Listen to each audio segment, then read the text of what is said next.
start. So it's the time actually, so we should start. All right, ladies and gentlemen.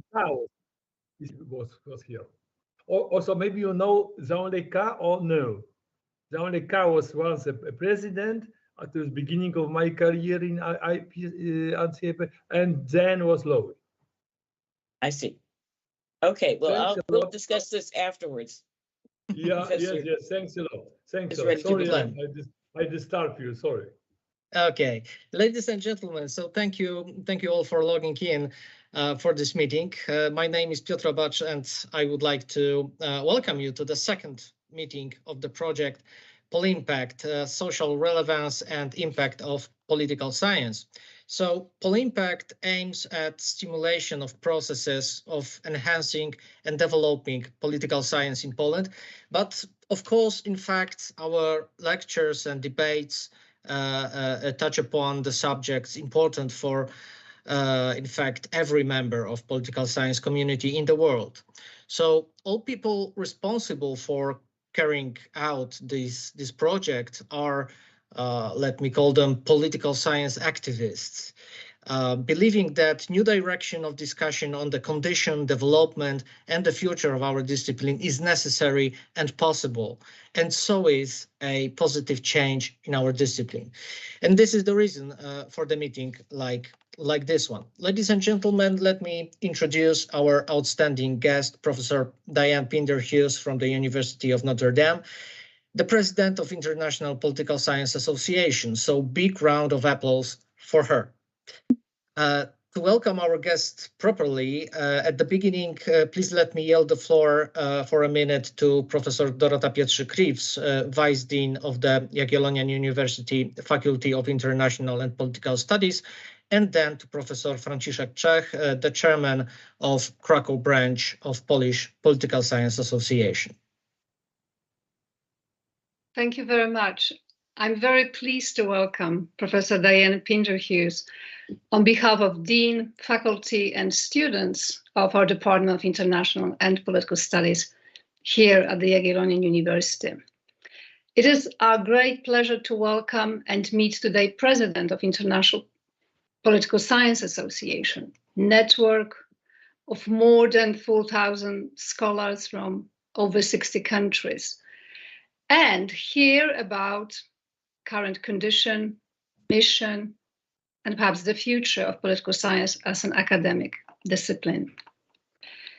Professor Dianne Pinderhughes is, as Dr. Oberz said, Notre Dame Presidential Faculty Fellow and Professor of African Studies and Political Science, Faculty Fellow at Kellogg Institute, and is also a research faculty member in Gender Studies at the University of Notre Dame. Her research addresses inequality with particular focus on racial, ethnic, and gender politics and public policy in the Americas. She also explores the creation of American civil society institutions in the 20th century and analyzes their influence on the formation of voting rights policy.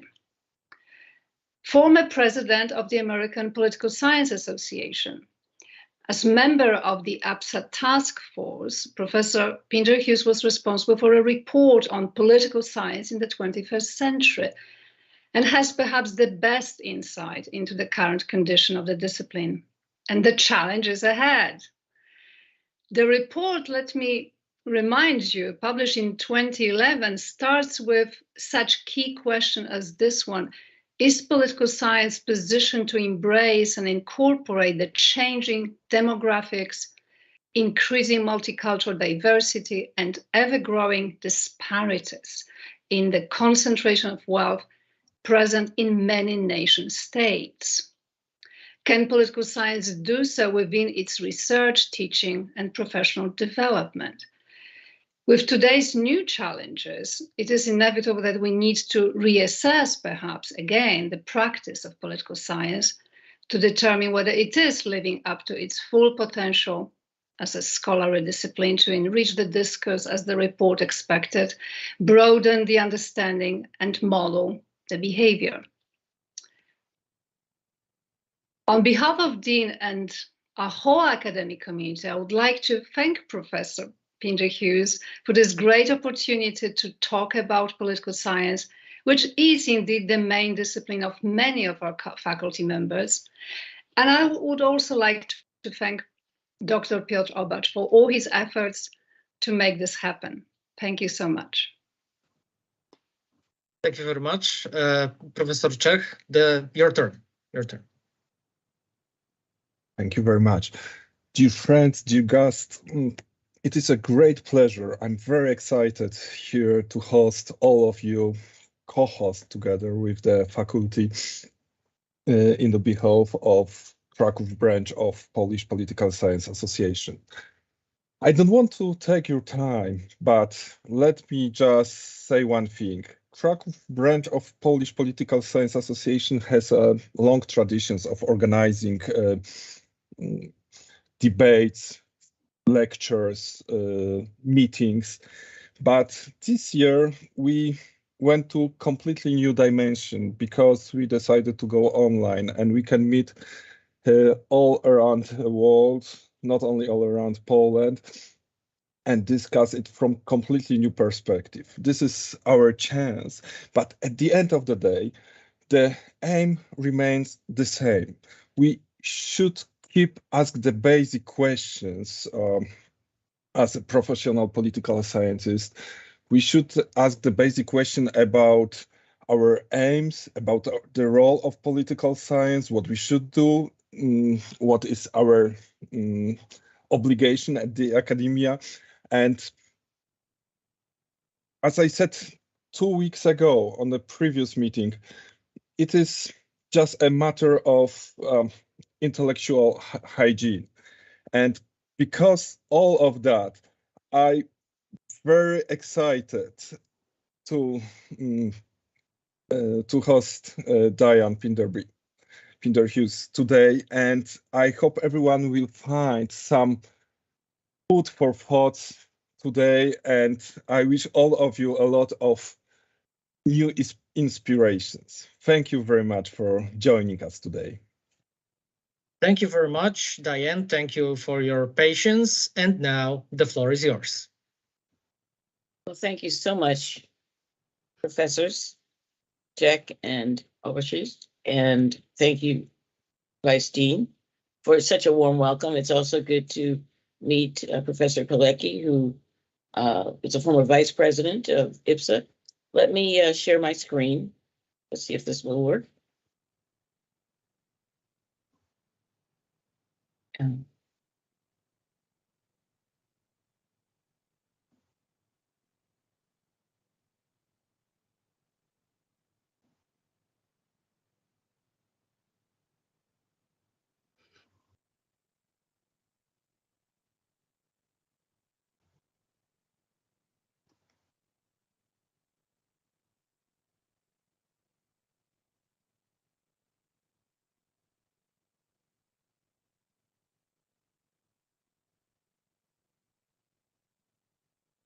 Dianne, is everything fine? It's May I help coming. you somehow? Okay. It's coming. This is my first time using Microsoft Teams. And what I do need to know is how to make sure it's, can you see my Yes. file? Yes. Everything's fine. Okay. So after this warm welcome, let me go on to my first, oh no, it didn't work. Let's see here.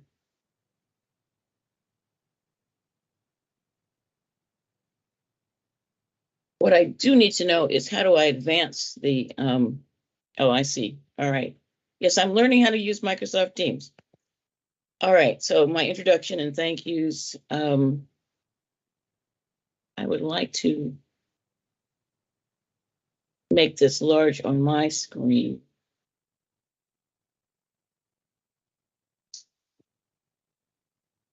All right, so I'm going to have to just hope this works. So thank you so much for the invitation to participate in this lecture series. And I've already thanked Professors, I'll just say Peter and Professor Check. I appreciate this opportunity to allow me to think with you about these important questions. I really liked Professor Check's comment about intellectual hygiene. It's something that I don't think we think of doing it in the way that you just described it. And I like that idea. I was particularly happy to receive this invitation of visiting online Gregorian University. I have visited there more than a decade ago when IPSA held an executive committee meeting in December of 2012. So I was pleased to receive this invitation. I have to thank also the president of the Polish Association, Arkadiusz Dukowski, who I've met and who we interact in IPSA's executive committee meetings regularly.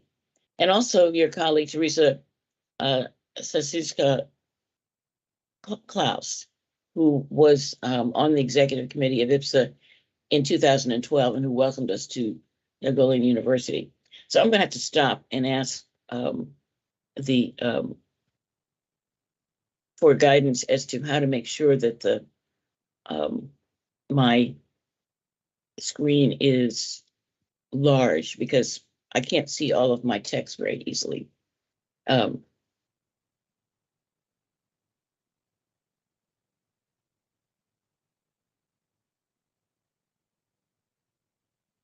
asking Piotr to give me guidance in terms of the yeah. Mm-hmm. Yes, how can I help you? Mm-hmm. Yes, how I make each slide large for me. Well, there is an option at the bottom of your presentation. There are 3 dots, which stands for more action. And there probably you should choose something, because I said something because I cannot see the options you have on your side. But maybe no, the grid. I see the 3. One is translate slides, which is I don't want to translate it. Hide presenter view and view slides in high contrast, and it turns it into a different kind of thing. So I'm going to just have to take a closer look at the presentation. Yeah, it doesn't really. Okay, so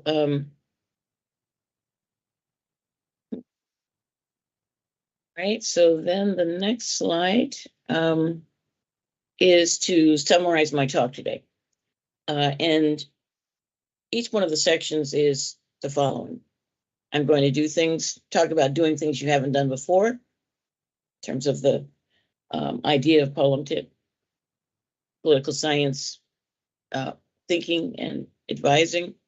Talk about new ways to make use of knowledge.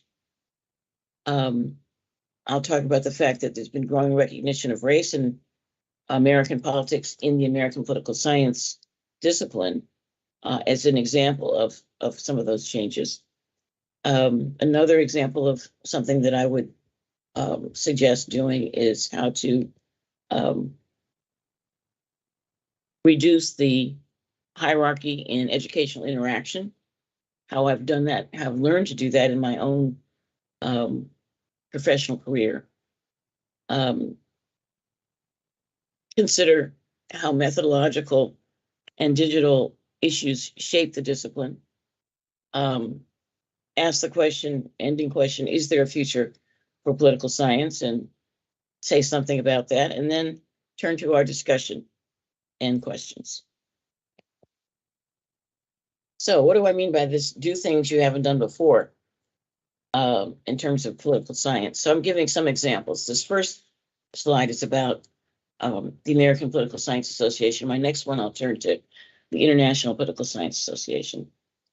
So some examples in APSA have been, for example, in the 70s, beginning of the 1970s, and I think it was under Ted Lowy, Professor Ted Lowy, who was also president of the American Association and president of the International Association. It's not that they began to create organized sections; they already existed. So American politics, constitutional law, those kinds of areas of focus. But they rapidly expanded in the 1970s, from the 1970s through the 1990s. It was partly a strategy to reduce some of the volatile politics that was occurring at the time, meaning there was a big debate about issues of race, gender. There had been an effort at a constitutional law to deal with gender discrimination, and the association had gone to a location or used a hotel series that associate a hotel and a series of hotels, the Hilton hotels, that some of the members felt was discriminating, was going to state. They were operating in states where the Illinois legislature, for example, did not approve the constitutional amendment dealing with gender. And so the association was contending with that issue, and a strategy was to create these sections in which effectively some of that might be contained. I'm revealing organizational history, but these are public events that developed over a period of time. And as I said, I believe that Professor Lowy was actually president during that period when they began to work at expanding the organized sections. There are now something like 51 of them. One of the ones that was particularly important in my research areas research areas of interest is the Race, Ethnicity, and Politics Organized Section, which was founded in about 1992. And that was somewhat controversial in the sense that some members of the discipline felt that RAP, as we call it for short, Race, Ethnicity, and Politics, was working in areas that weren't really that important for political science. Obviously, those of us who have been studying race, I've been doing work on racial and ethnic politics since I began my my career in graduate school at the University of Chicago. Used it in ways that Michael Brittenell was executive director at the time. He wasn't entirely convinced that it was an appropriate model or way to operate, but I was able to convince him, and we proceeded. That 2011 report I show it on my slide, is available. And others have used some elements of that idea in subsequent task forces. So just doing things you didn't do before, that's one. IPSA has also engaged in significant changes in recent decades.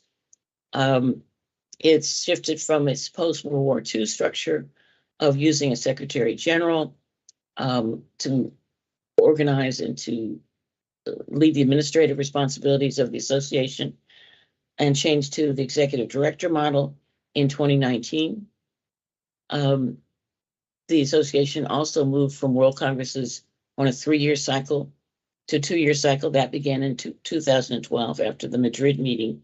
The meetings were held every 2 years, except, of course, in more recent years when COVID struck the world and it wasn't possible to meet in person. So a meeting was postponed, and when the meeting was held in 2021, it was a virtual meeting rather than an in-person meeting. We will be meeting in person in Buenos Aires in July of 2023, next year. So I am happy to welcome all of you to consider attending that meeting. The request for proposals is now available on the IPSA website, so I encourage you to think about joining us there. Another important change has been that the Constitution was significantly revised in 2018, 2019, and rather than just have a president, now we have a president-elect and a past president. These are formal roles that allow a different kind of transition and leadership process where the president has a former president to engage with and to talk about policy, and also has the incoming president. It allows the incoming president to learn about policy issues, how the association operates, and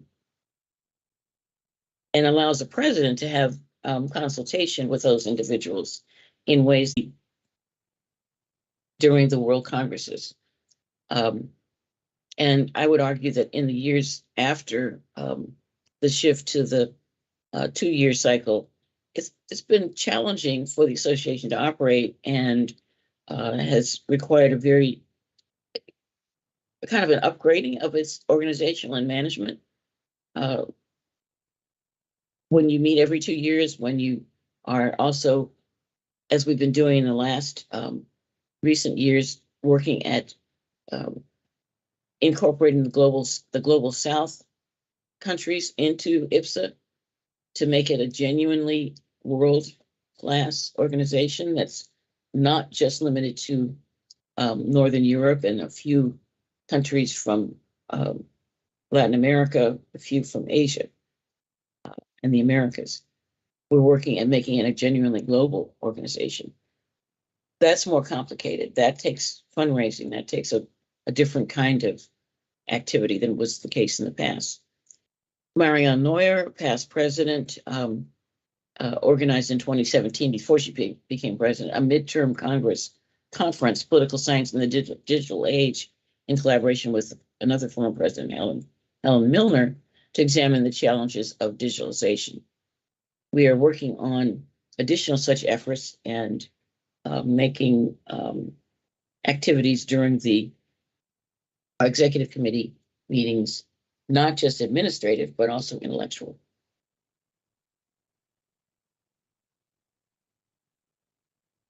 So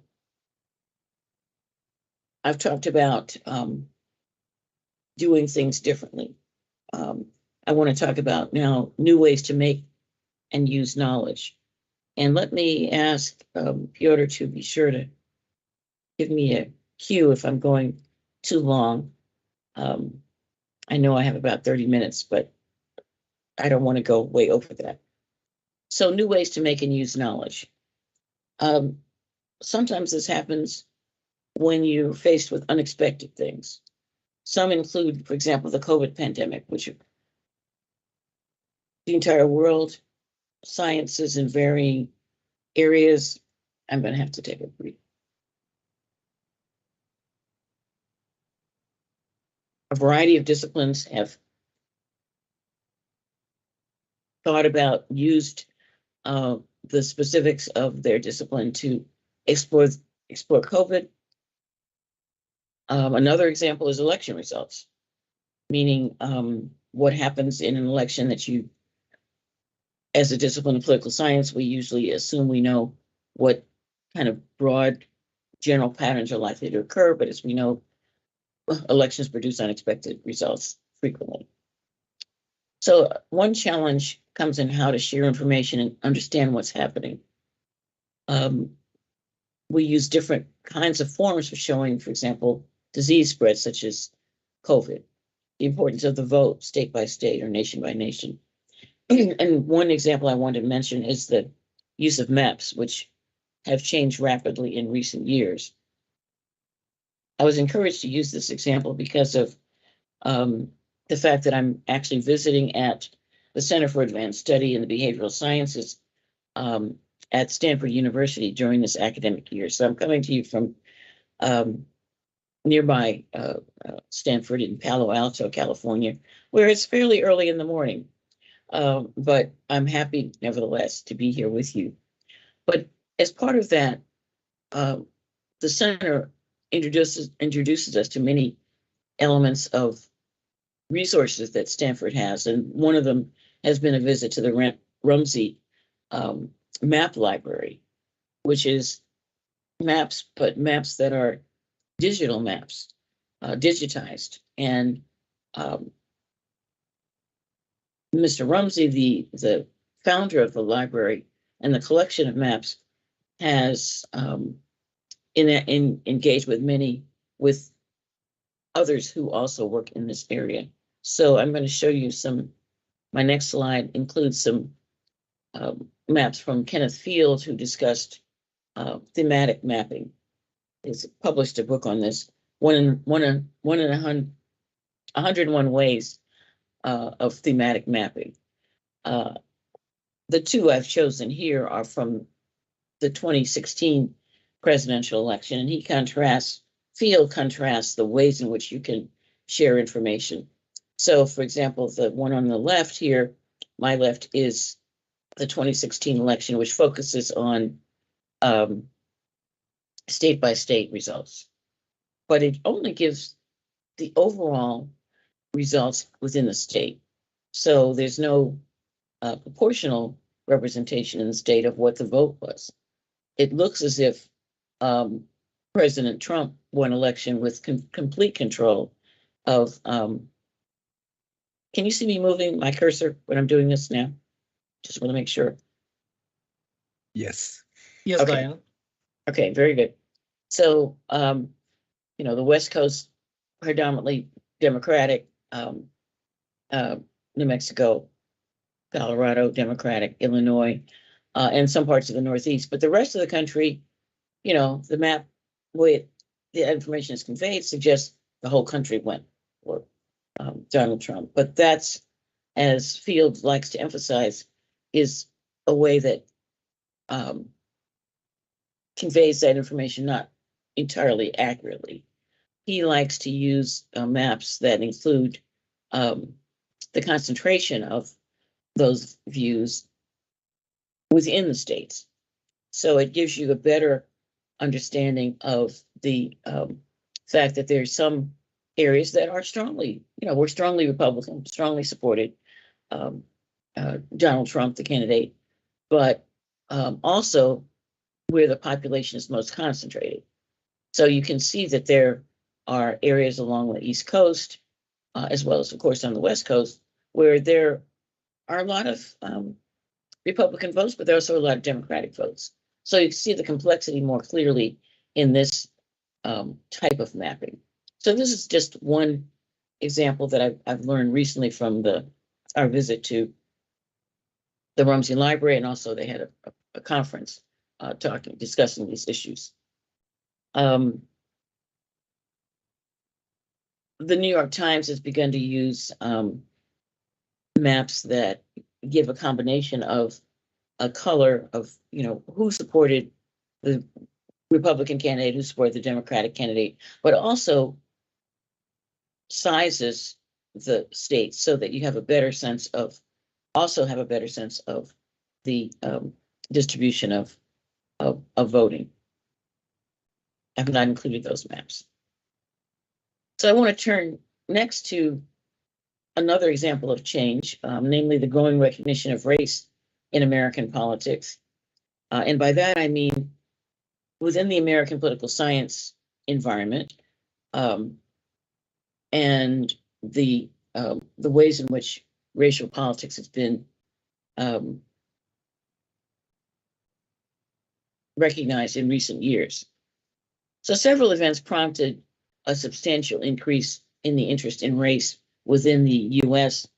field of American political science. The election of Barack Obama in 2008 and 2012, the election of Donald Trump in 2016, the George Floyd murder that the U.S. saw, but every country around the world saw that very painful event. But let's start with the Obama election.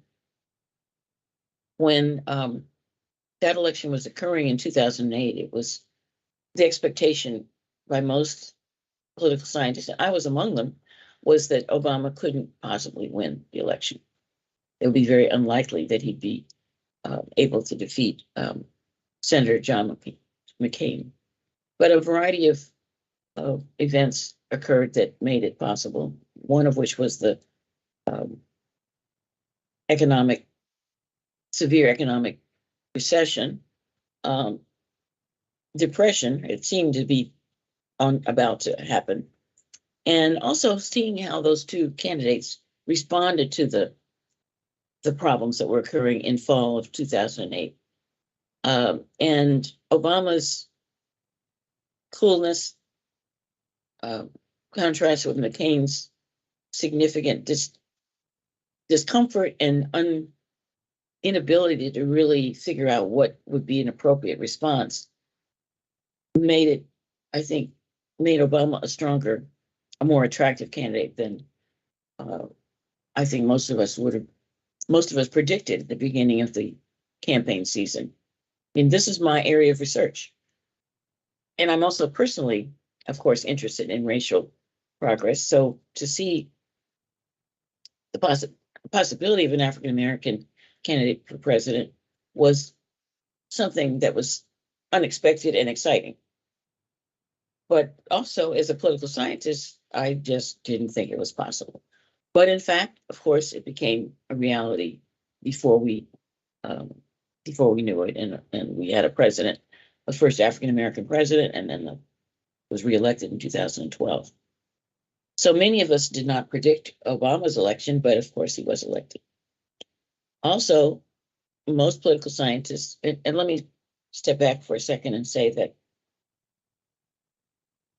part of what I mean about substantial increase in the interest in race was that political scientists, even of those of American politics, who had never really studied race before, began to write a significant outpouring of research, articles, books on the Obama presidency, that from people who had not studied these topics before was really interesting to see on my part, and to see how it became such an attractive topic for so many political scientists who had not paid attention to race before. Then, of course, we had the election of Donald Trump in 2016. The general discipline thought it was impossible for Trump to be elected, and that the Electoral College would be a factor in blocking his election, and we were wrong again. And the making sense out of Trump's election, understanding the significant support for him in many parts of the country, in many areas, or many population groups that we didn't expect to see that shift, was another element. And the Trump presidency brought in his own unique way of speaking and of addressing the country using relatively negative stereotypes in a routine fashion. This also helped political scientists pay attention to these issues. And then during the COVID years, the COVID event simultaneous with the killing of George Floyd in 2020 in Minneapolis, broke out a kind of concern about race, recognition of racial discrimination, that there is a pattern of the ways in which police engage with a person on the street. It was not anything you could possibly ignore, and generated increased attention and debate. So I've said this, that it could no longer be ignored, but is it true that it was actually ignored in the past? So I turned to some of the literature. Haynes Walton, who was the late Haynes Walton, who was a faculty member at the University of Michigan and who studied race most of his career. He passed away in about 2011. Cheryl Miller and Joseph McCormick explored the 20th century political science literature. And they looked at the American Political Science Review and Political Science Quarterly and found in their survey that there were very few articles, and they explored what was published from 1885 to 1990 related to race. They found a total of 54 articles, which was no more than 2% of all those published. This was during the period of de jure segregation, legal segregation, and when Blacks were frequently being lynched. And one of the journals, Political Science Quarterly, actually reported on those lynchings on a regular basis, but didn't incorporate research that explored the background of those lynchings. This is from an edited volume on political science and history published in 1995. So Walton, Miller, and McCormick looked at the literature from the American literature from 1885 to 1990, found no more than 2% of all the articles being published addressed race at all. More recently, Paula McLean explored these issues in her APSA presidential address. She held that the founders of the discipline, for example, John Burgess, were scholars who affirmed the value of segregation. They were positive about segregation for the American nation and asserted negative views of African Americans. I've quoted from her quoting Burgess. A black skin means membership in a race of men which has never of itself succeeded in subjecting passion to reason, has never therefore created any civilization of any kind. To put such a race of men in possession of a state government, and in this case we're talking about the smaller US states, in a system of federal government is to trust them with the development of political and legal civilization upon the most important subjects of human life. And to do this in communities with a large white population is simply to establish barbarism in power over civilization. This is from Burgess's volume on the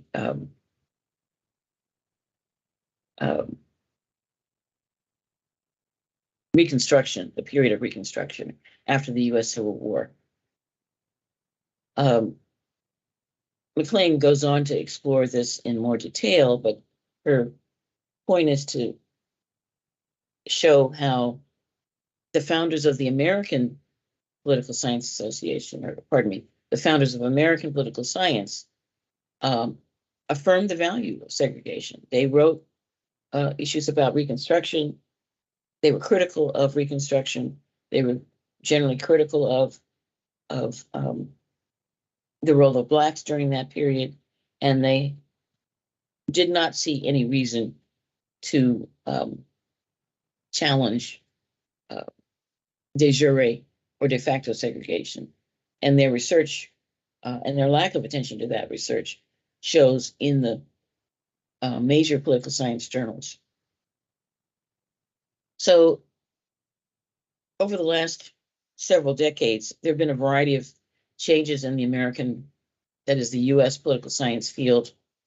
The creation of the Race, Ethnicity, and Politics Organized Section created space to discuss race that had not existed before. There have been a number of journals created associated with different sections of the APSA. And the journal itself, the American Political Science Review, I should say, has, with the leadership of the American Association's Council, has created a board of editors that is diverse by gender, by race, that's actually an all-female editorial board, but one that includes women of color of varying sources.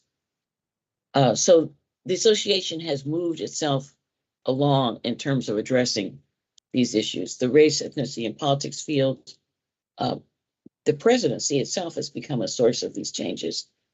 I was the first Black woman president of the association. Ralph Bunche in 1954 was the first African-American president, followed by Lucius Barker and Matthew Holden. Paula McLean as another African-American female is a more recent. We've had John Ishiyama was our immediate past president, is Asian American, Japanese American leader. So I turn to another topic, and another is reducing the hierarchy in educational interaction. And this is a very personal example in the sense of a group of students who happen to be together and in college at a certain point in time in the late 1990s when I was teaching at the University of Illinois, Urbana-Champaign. Sometimes people come together and they turn into something as a group that is more exciting than they would be as individuals, but even individually, they're excited. So what I'm talking about is the creation of a new student organization that was created at Illinois in the 1990s. Minorities in Political Science was done by several of these students. Lori Frazier, who's a faculty member now at UCLA, Ruth Nicole Brown is a faculty member at Michigan State, Dorian Warren, who is head of the leader of a non-governmental organization, change, a collaboration of an organization of organizations at the local level. And they were actively interested in being engaged as a group of students who were minorities in political science. Now, we do have the Pi Sigma Alpha, which is an academic, an organization for academically strong political science students. But this group of students decided they wanted their own organization. The person who started it was really Lori Frazier, who came to me at the end of her freshman year and said, let's, we want to have an organization. We want to be able to apply for fellowships and scholarships. We want to go to organizational meetings and so forth.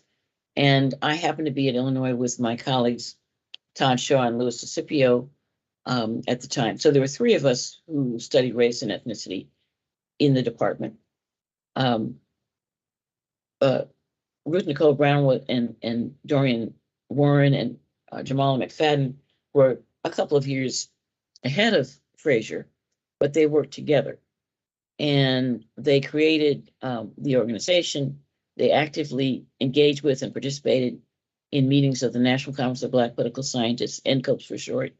They attended those meetings. They raised money from the department to be able to attend the conferences. They were very successful, both as undergraduates, and then they attended graduate school or law school and have become, as I am saying, Ruth Nicole Brown is chair of the Department of African American Studies at Michigan State University.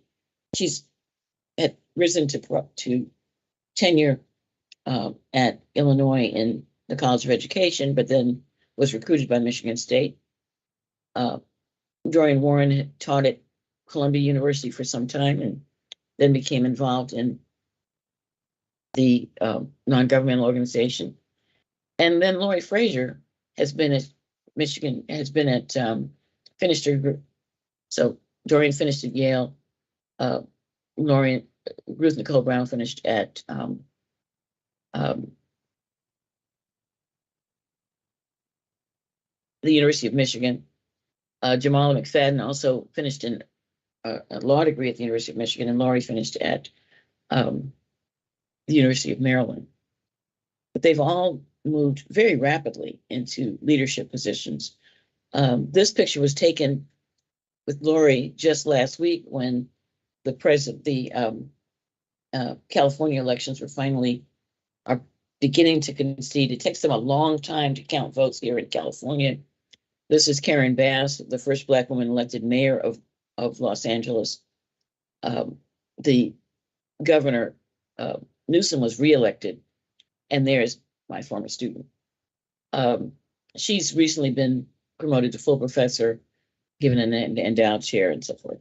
So they've blossomed. They've been wonderful. It was exciting for us when they were students. They used us together. In other words, there were 3 of us. Those students came to us. They came to office hours frequently. And they also were just a delight to work with. We didn't, it could be, I could claim that we were effective with them, but the fact is they came to us and we kind of let them do what they wanted to do. They were very responsible students, and in a sense, it was reducing the hierarchy that made for their success and our success in interacting with them. So in some ways, if you give students more space, rather than telling them this is how you have to do it, this is what you should do, we gave them some guidance when they wanted to do things, but we didn't tell them what to do.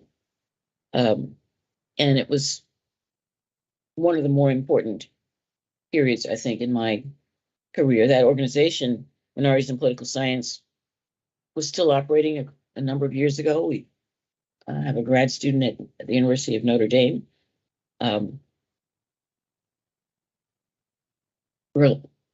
Romelia Solano, who was president of that same organization many years afterwards. So that's one of the examples I like to use. So how will methodological and digital issues shape the discipline? So drawing on a volume by former presidents, IPSA presidents Neuer and Milner, the volume Political Science and Digitalization, Global Perspectives, published in 2019, it's clear that, according to them, digitalization has created massive amounts of new forms of data. How will this broaden the type of research and the tools available? How will it change teaching and learning, publishing and disseminating knowledge, greater progress in social science? I'm not going to try to say, since I've literally come from the older generation, both in age and in types of methodology, but I know that some of in our audience are making use of some of these changes, such as Arkadiusz Zukowski and his co-author, Mashu Hardolinsky, who are co-authors of the chapter based on Poland in this volume on digitalization. I've also seen the growing use of methods that digitalization suggests, meaning huge volumes of data collected by younger scholars that analyze enormous numbers of events, analyze them over time, and in ways that couldn't have been conceived of even a decade or two ago. And because of their capacity for national and international exploration, this will continue, I think, to change the discipline. Coming towards the end. So, is there a future for political science? You'll notice that I didn't ask what is political science, and I'm not going to answer that question today, but I'll just point to the fact that there are lots of different answers depending on the country and the organization. It's an extremely complex field with different configurations. These aren't the same. The APSA I mentioned has a lot of organized sections, 51 plus organized sections. IPSA has 52 research committees. Now, I'm not saying that these are the same configurations of as to how they're organized, but each one of them has 50 or more ways in which they look at the discipline. some examples from our faculty here. Professor Obecny is chair in the history of Polish political thought. You notice my pronunciation of his name is terrible. I apologize. Yoder, chair in the history of Polish political thought. Professor Czech conducts interdisciplinary work on public discourse and political culture. My own work is on racial and ethnic and gender issues in the U.S. and also in comparative perspective. But to answer my question, yes, there's a future, one that will survive as long as we are creative and willing to change. And I think that I'm at the end. So now we'll turn to discussion and questions from Professor Yoder and Professor Frank. So let the questions begin. I will stop sharing my screen.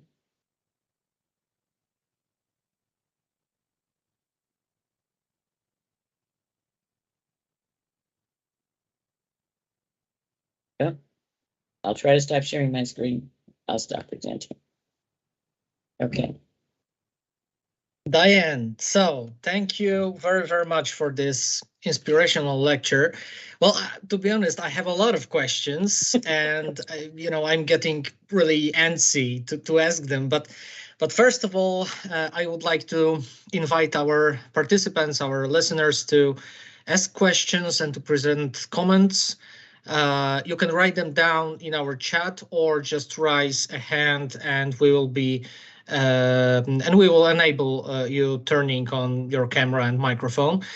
And before the meeting, I promised to Professor Czech that he will be the first one to ask a question after Diane's lecture. So Franciszek, please, your turn. Thank you very much, and thank you very much for the speech. I'm very grateful as a sociologist and a political scientist working for Department of Intercultural Studies, since there is a lot in common of what we are dealing in right now. So I would like to ask the first question.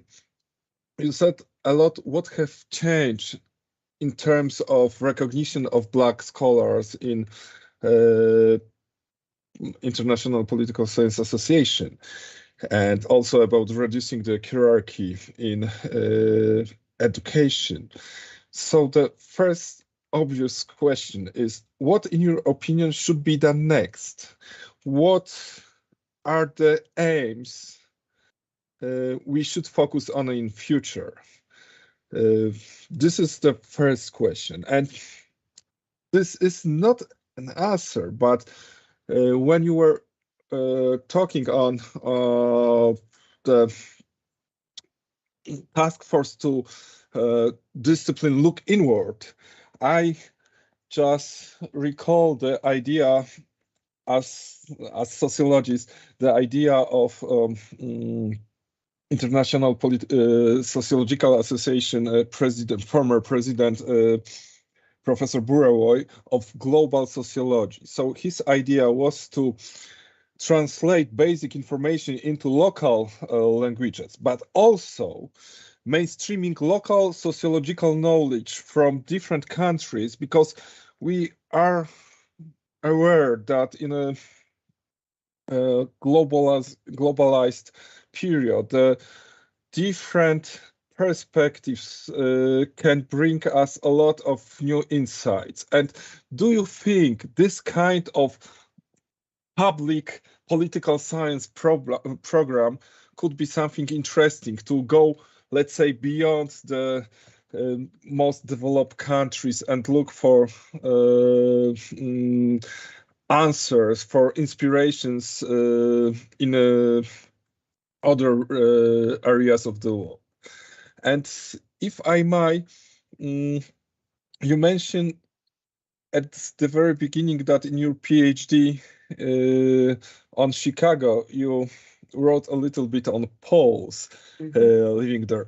Are you still somehow following the situation of Poles in Chicago and the cultural relations with other groups living there. Thank you Okay. very much. All right, I'll try to answer these.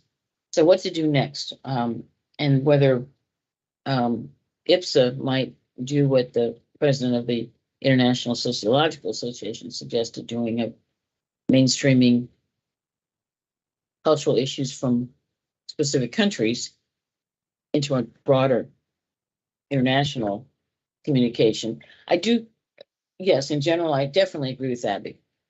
I think that that's what IPSA permits, in the sense that I saw my first IPSA meeting was in 1982, and it was held in Rio de Janeiro.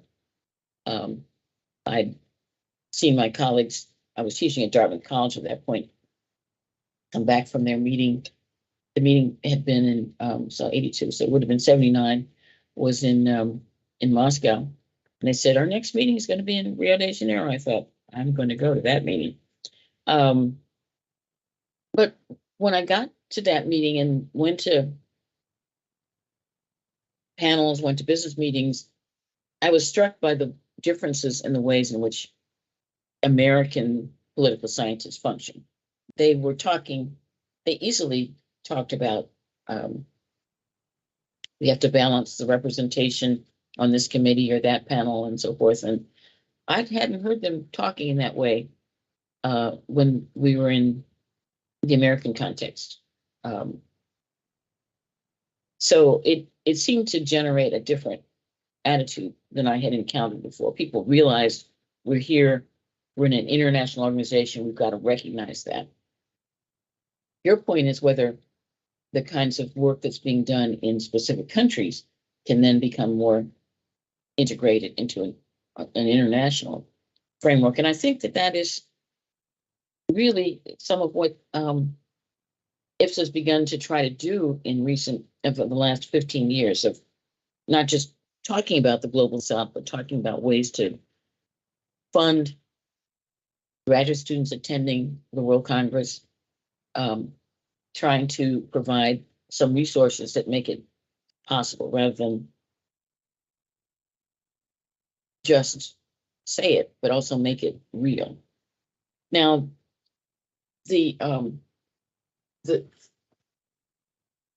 I have here several of these documents. So the Neuer-Milner volume is a global perspective. It's looking at how that's happening, reviewing that in countries in the Americas, in Europe, in Asia, and in Africa, and in the Middle East. Poland is part of that. Zukowski and his co-author looked at that in Poland, for example. This is a street that has a lot of dogs, walkers, and there's a dog barking. I'm a little distracted. So I would expect that,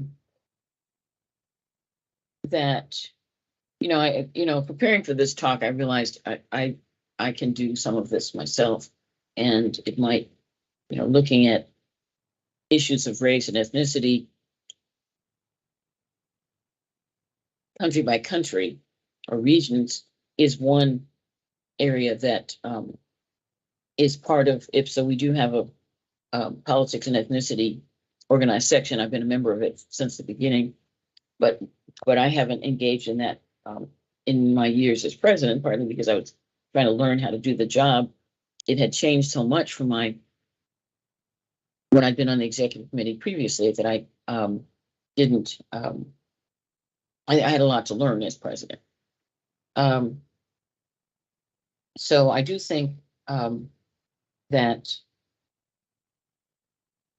using local, that is national research orientations, trying to communicate those orientations around the world is important. And Europe is also whether it's possible for those local, quote unquote, less developed countries to help lead and to put some recommendations on the agenda for IPSA. We're seeing this kind of in the event that just ended, the COP international organization at a meeting that talked about the global climate issues, in which smaller countries that are drowning, literally drowning, put on the agenda. It's time for those developed countries to be responsible for the consequences of what they've done. Now, one thing we've done just recently with IPSA is we worked through a complicated process of membership till we've substantially changed our membership costs so that we've reduced those costs for, depending upon the World Bank's categorization of countries, we set up lower costs for countries in the third and fourth categories where they're less developed. We've reduced the cost significantly for membership for graduate students. And we've made that adjustment not only for membership, but also for attendance at the World Congress. So we're trying to make it possible for people to actually afford to come to congresses. We know that there are other issues, but still trying to make it accessible. The latter issue that you're raising, whether those countries advise to the quote unquote more developed countries will be taken and how they'll be responded to, we'll have to see when we actually have that kind of interaction. Your last point about whether I'm still following polls in Chicago in the cultural relations. Yeah, I mean, I did look at the arrival of polls in the US, in Chicago in particular, in the early 20th century. And they're one of the larger groups in the city. I think there's still important connections between polls in Chicago and polls in Poland. I've not followed them as much, but you do make a good point to see what's happening in that community, how they are seeing themselves, how much they still see themselves as a Polish that has connection with their country of origin. Part of what happens in the US is people intermarry. And so you might have a Pole whose last name is Polish, but maybe the other parts of their family members are Irish and Italian and so forth. And so it depends upon the person as to what emphasis they place on their knowledge of and their interaction with their country. But it's a good question. Thank you for asking me. Thank you very much, Dianne. Thank you. If I may, I'd like to get back to to the basic issue you have just indicated in your speech. And the question is how big our discipline should be. And I am asking because we are now observing in Poland some disintegrative tendencies, basically originating from aspirations of some scholars to create new disciplines which basically were so far the parts or subfields or let's say subdisciplines of political science. So actually what we should do, how do you think? Let them go, as it were, or we should together do everything to create or maintain one big, capacious and pluralistic political science, incorporating many fields of studies. How would you address this actually complicated issue?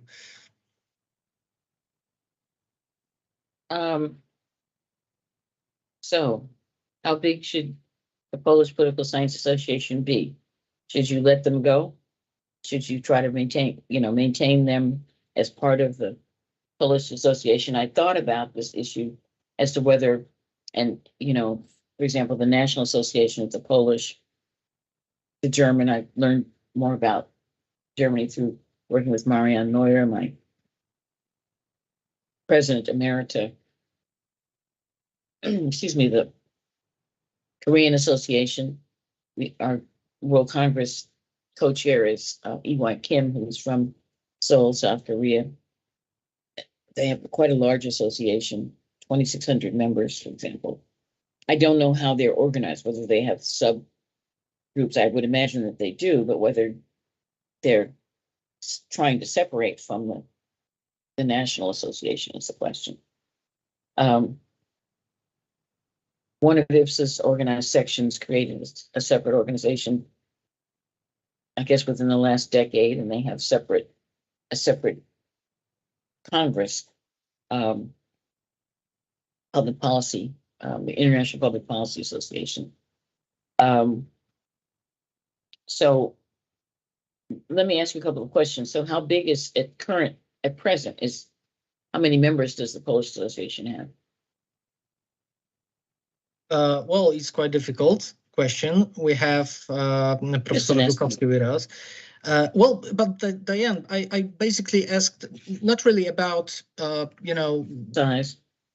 The association, but in general our community. 600 members. Mm-hmm. Yeah, 600 Mhm. members. Mm-hmm. Just big. Okay. Right. Sorry, I interrupted you. Oh, no problem. I'm thinking about political science as a discipline in general, right? I'm not referring to organizational structures like Polish Political Science Association, but to political science as a discipline in general. So how big it should be, what subfields should be or should be maintained as a parts of political science. Well, I think in a way the IPSA and the American Association, by having the research sections, the research committees for IPSA, the organized sections for the American Association, in a sense, the phrase is they beg the question, in that they don't have to answer the question. You just organize in your area and you function under the umbrella of the larger association.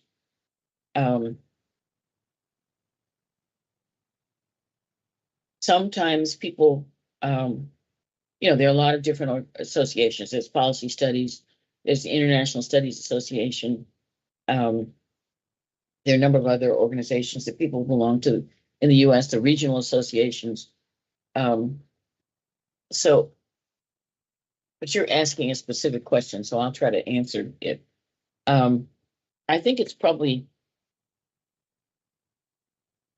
the discipline itself is so large. Mm-hmm. I gave the examples of the three of us to suggest how broadly political science ranges, without talking about the institutional focus on the courts or legislatures, or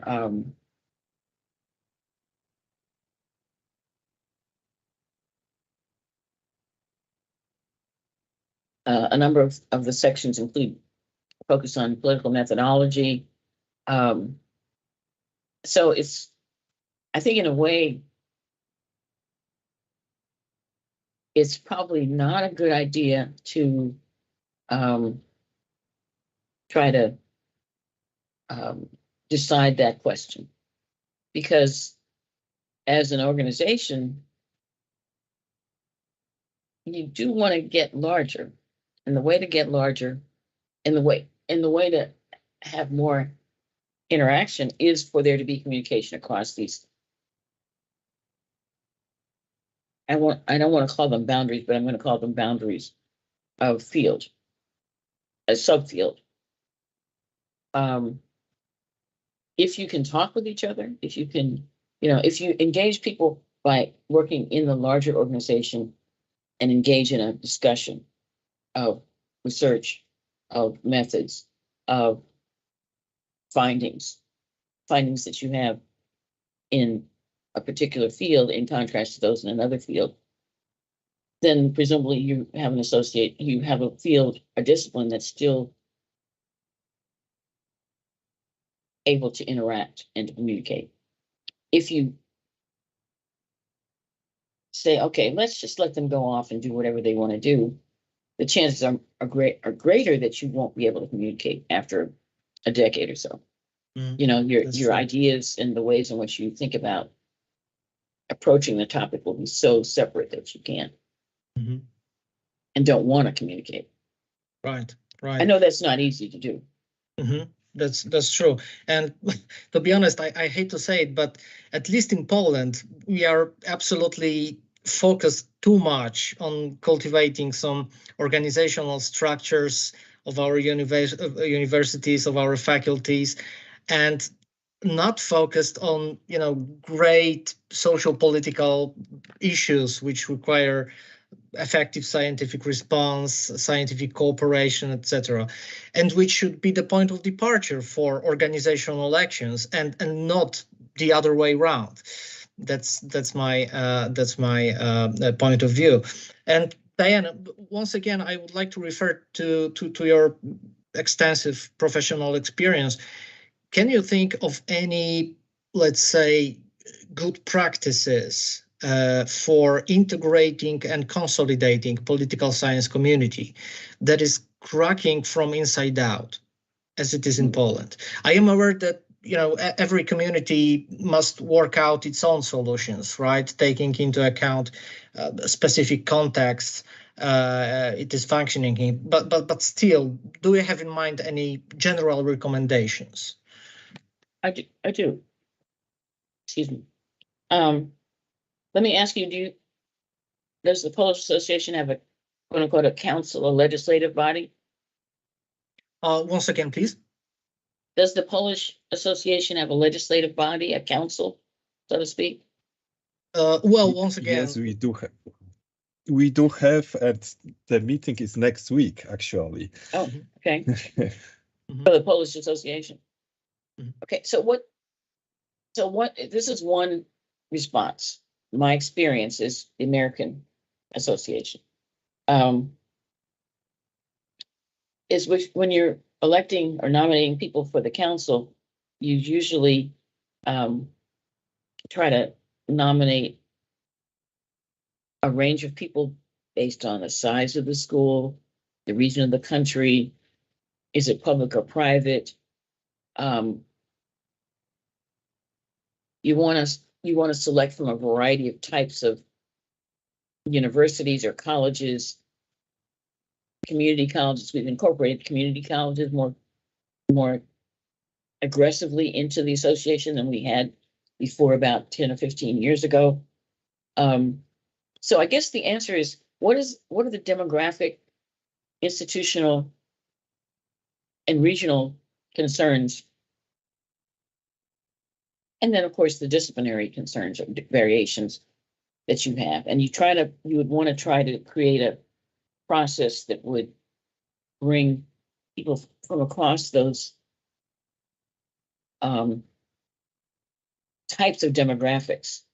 And by demographics, in this case, I'm talking region, type of school, type of research field, and maybe even, you know, there's some, you can tell me there's some regional ethnic differences in Poland. And of course, now with the Ukrainian war and immigration, you have suddenly a large population of people who weren't part of Poland that have moved there. We don't know how long they'll be there. Presumably some Ukrainian political scientists are also there. But so I would say one element would be to create a council that would aim at a representation process that would bring all of those voices together and talk with each other. The election of officers should take those kinds of things into account as well. But the leadership of the president, you know, the current president is a wonderful Professor Zukowski, a wonderful scholar and person, and you want to move through a range of people from a variety of types of institutions and fields. But that's something that you'd want to create. Now, if you can do that before the organization completely splits, you might be able to sustain it in ways that ongoing interaction is productive. But if not, then you have to set up, you still would want to incorporate some strategy for communicating across these new organizations, even if they do split. So you've got to do it either inside the association, or if it begins to crack and you're not able to sustain it, figuring out a way to incorporate some communication and intellectual interaction. Right. Thank you very much, Dianne. We have a question from our colleague from Brazil on our YouTube channel. And the question is, I mean, the thesis is, we know that the impact of the pandemic were greater on women and Black academics. And the question is there any IPSA action plan for this? Okay.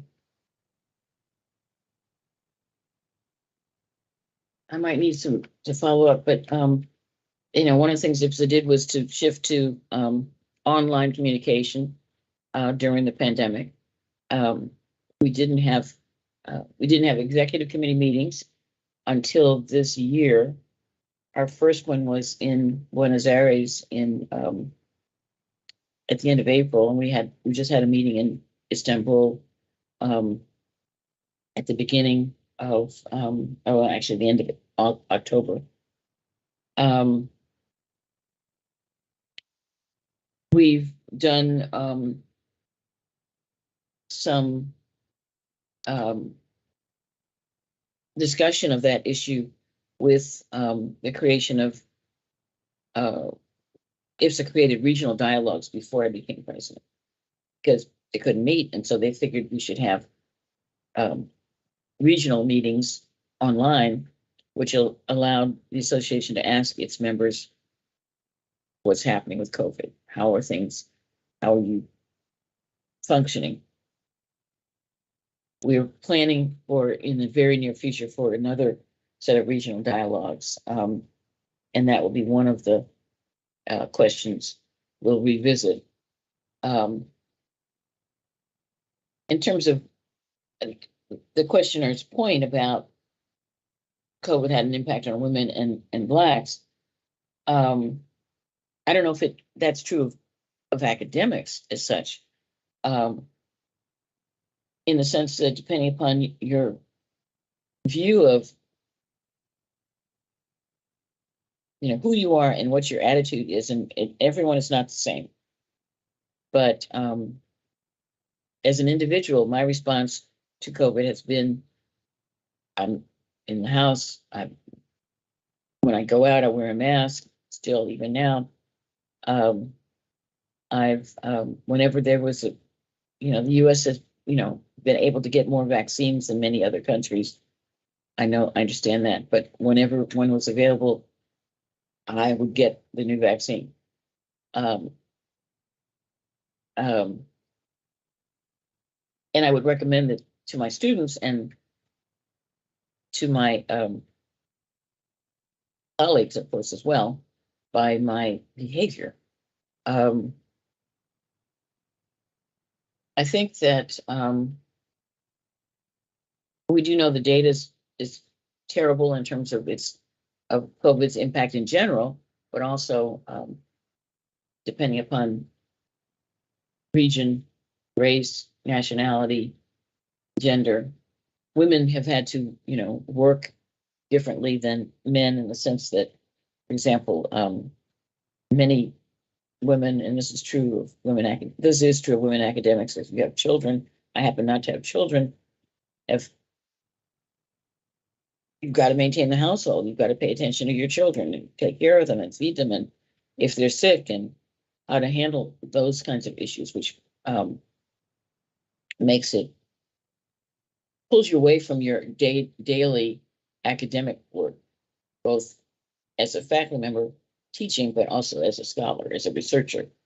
And that is a tension that I don't think we have resolved.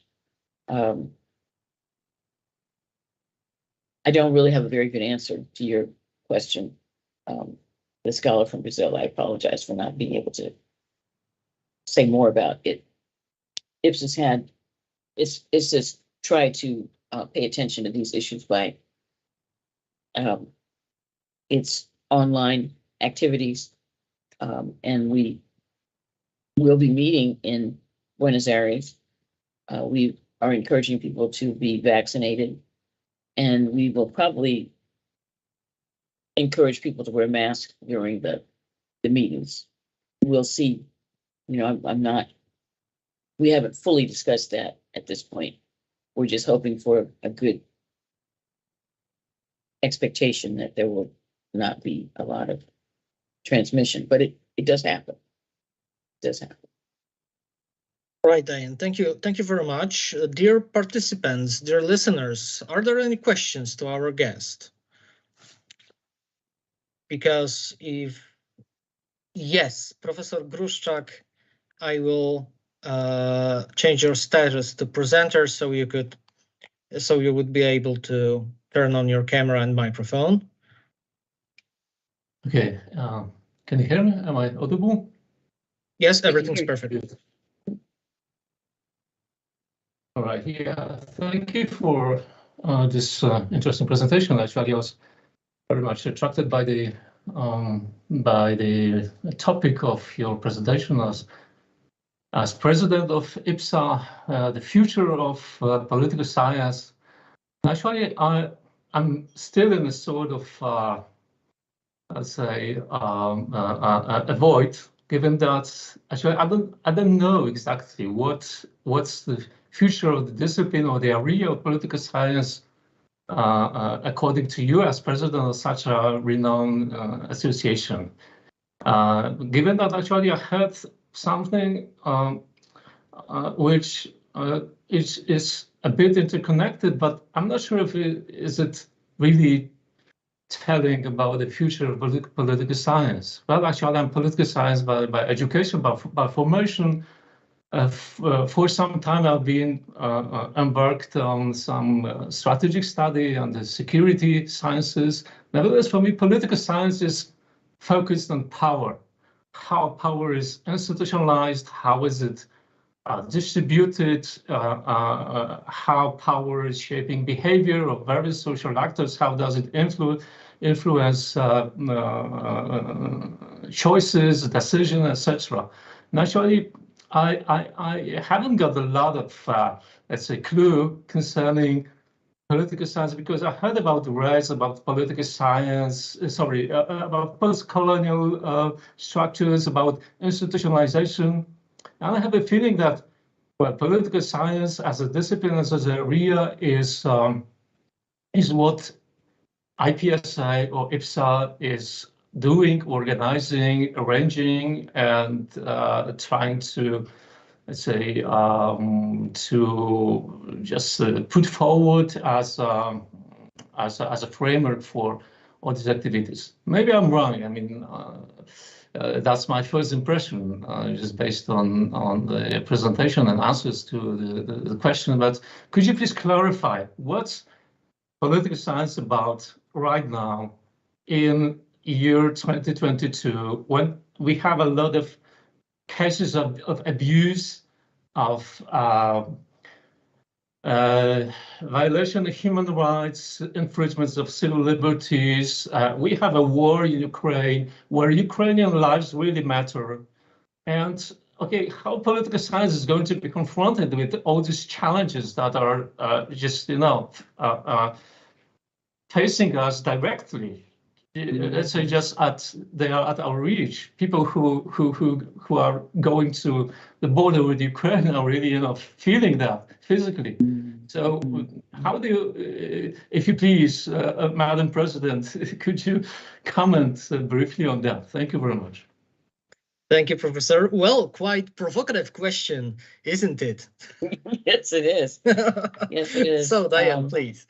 It is. You're right to bring up these issues that are very different from my research on power, although, of course, racial and ethnic and gender politics is about power, but we don't say it right away, but it is about changing the power dynamics in a nation, in my particular research interest, in a nation that has discriminated against people of color and reduced the possibility of their having power and authority. And excitement, my description of my excitement about the election of Barack Obama, and not so excited about the election of Donald Trump, is that access to power, the likely discouragement of power in the case of Trump. However, you've also put other issues on the table that, you know, when you talk about strategic study, that's often military issues,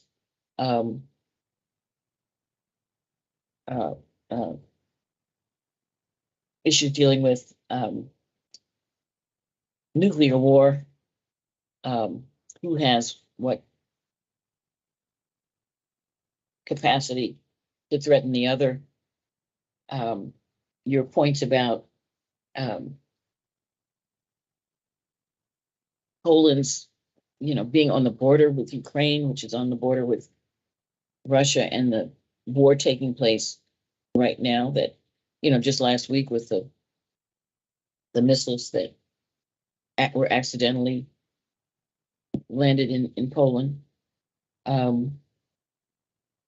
I think your question is also the answer. You know, what is political science about now? It's about, and this is why political science as a field is so broad and so difficult to define, is you really do have to look across many different areas in order to understand what's happening in a community.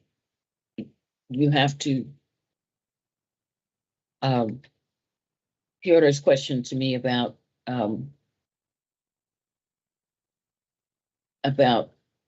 how big does the discipline, should the discipline be, and his concern about should we just let them go? It's a philosophical question, but that's what your field is, political history of political thought in Poland, and that's, you're coming into that. You're directly addressing those questions with your issue about the Polish Association, and should it be consolidated? Should it be disparate? The philosophical questions, how do you manage a country? How do you manage an organization? How does your legislature function? Every single, you know, these 51 fields that the American Association has and the International Association has, reflects the fact that it's a big, lots of different areas of concentration, and it's almost too big. There are too many different things to address, so you end up having to create these smaller groups in some fashion, and you talk with those people, but then you bring yourself into the bigger environment and challenge the association. In my case, the American Association. That's what my task force did. It's like, what are you going to be? What is political science going to be in the 21st century? The same question that's being asked here. And it's a lot of different things is my answer. It's not a very satisfying answer because it's not coherent, because there's just a lot of different elements and approaches. And it's only by communication with each other on Zoom or in meetings, small regional meetings, national meetings, international meetings, specialized organizations. For example, one that I've begun to learn about, because one of my colleagues at Notre Dame is part of the International Social Psychology Association. It's political psychology, but it's an international meeting, and it's about 10 or 12 years old. So you're starting to see, in the same way that you're concerned about what's happening in Poland, I think we're going to start seeing it internationally as well. And how will IPSA deal with that? You know, some of the people that might have been engaged in IPSA are now in this other association. I don't think that I've really answered your question, but you should come back at me Professor, to follow up if you'd like. Thank you very much, Diane. And That's the the best way. last question, if I may, respecting your time. I'd like to say that I fully, oh, sorry, because Professor, we have another raised hand, Professor Teresa Sasińska-Klas. So I will change your status, Professor. I'd love to hear from her. Yes, Professor, please. You can turn on your camera and microphone and ask the question.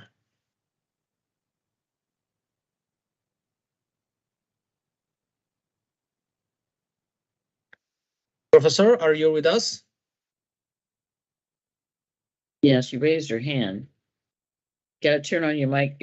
Turn on your microphone if you can.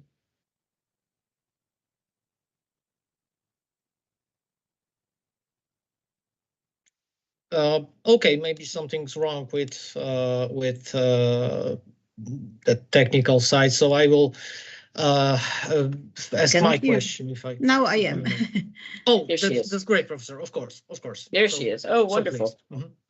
It's wonderful to see you. But you got to unmute your microphone. Yeah. Okay, once more. Once more, the complementary question connected with our position as a political science in the region. Many colleagues from the countries of the region, not only from Russia or from Ukraine, are trying to contact us and ask if we want to conduct or to introduce some discussion on the regional conflict. Are you planning to add something, some panels in the coming Congress of IPSA in the next year? How do you view it? What to answer for this question? Some colleagues from Russia, of course, asking us too, because they feel tremendously isolated. They feel strong discomfort in their own country, and they want to discuss the situation and the perception of the conflict, of the war, with us. Not only with political scientists from Poland, but from the other countries of the region. What to answer, to recommend them? The IPSA website for the Congress is open. The proposals for panels are now being submitted. I would say if you want to propose, if those kinds of panels are being proposed, they will be accepted. I don't see any reason why they wouldn't be accepted.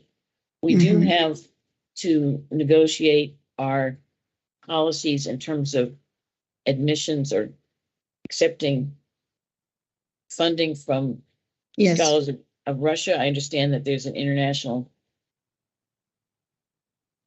prevention of some transmission of funding. And we're in this, we've just begun to work on that question because we have to have a policy by early January when the applications for participation will close. But I would expect, how could we not have discussions of these questions in the World Congress? I can't imagine that we wouldn't have them. The question would be, how do we make sure that as many people as possible, individuals, can attend the World Congress and participate in those discussions? Yeah, in 2016, after the referendum on Brexit in the UK, the same, we were organizer of the Congress in Poznań, in the city of Poznań, and the same, we upgraded the program. It means added more panels, and most of them were connected with the Brexit and possible consequences. And I think it's a similar expectation even from the Russian side, because they feel lost at the moment.